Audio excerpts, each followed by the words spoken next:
The recovery of original thought. Reclaiming mental clarity after burnout, conditioning, corporate culture, and emotional suppression.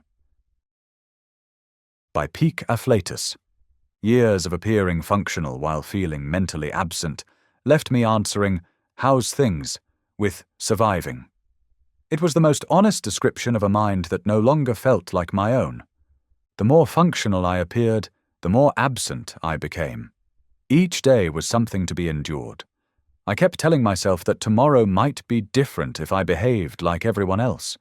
If I copied their ease, perhaps I would inherit it. Instead, I found myself maintaining the machine that expected my return, a life fueled by repetition rather than intention.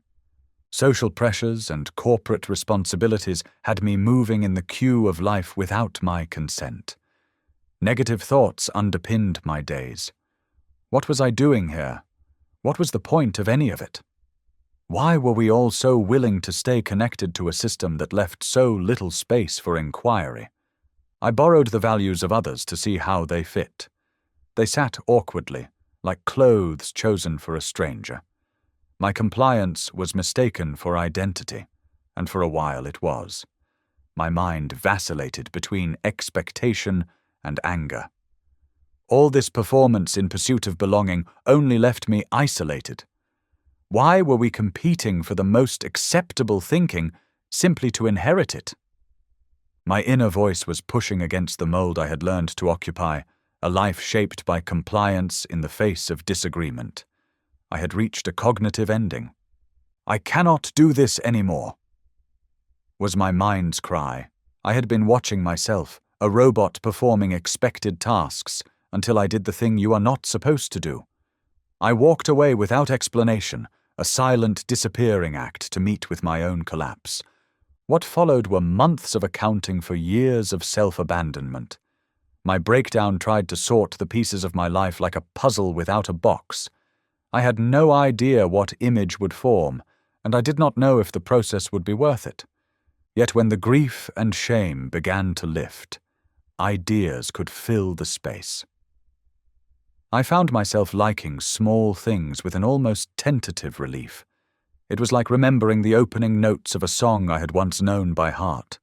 The recovery was slow, but the act of noticing it became part of the repair. I had to rediscover my own choices.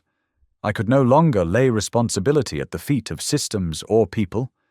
I had to move from repair to authorship, finding my voice and the thoughts that had been lost within it. I had to let my intuition speak and ignore those who depended on my old compliance. I had to accept that I need not think like everyone else if I was to find authentic satisfaction. I had to learn to feel life's spark again. I have begun exchanging performance for insight. I have found that uncertainty can stabilize if I meet it directly. I have stepped off the marked path to see where my own thinking leads. I want to discover the places that are invisible to those who remain within the boundaries. I know there will be doubt and difficulty in carving out my own path.